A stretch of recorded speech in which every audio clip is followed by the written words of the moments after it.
Hello foodies, welcome back to food and foodie official. आज हम बनाने वाले हैं मटर cutlet. So let's get started. 2 cup मटर को 1 सीटी तक पका के थोड़ा सा मैश कर लेंगे। फिर बॉईल किए हुए आलू को ग्रेट करके डालेंगे। फिर ऐड करेंगे आधा टीस्पून हल्दी, 3 टीस्पून लाल मिर्च का पाउडर,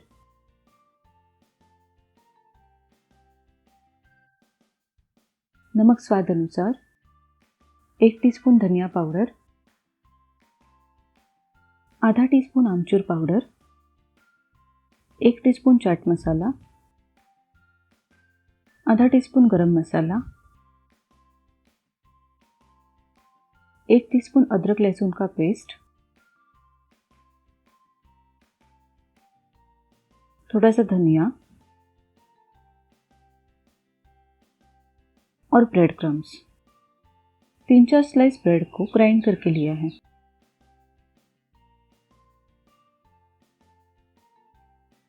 अब इन सब चीज़ों को अच्छे से मिक्स कर लेंगे। डो बनने के बाद हाथ में थोड़ा सा तेल लगा के इसे शेप देंगे।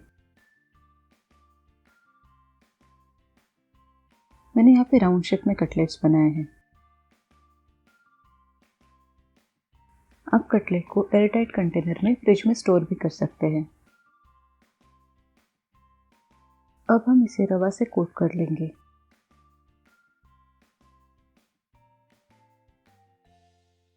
पैन को गरम करके इसमें थोड़ा सा तेल डालेंगे और कटलेट को शैलो फ्राई कर लेंगे। हमारे यम्मी कटलेट्स तैयार है। Thank you for watching this video. Don't forget to like, comment, share and subscribe to Food and Foodie Official.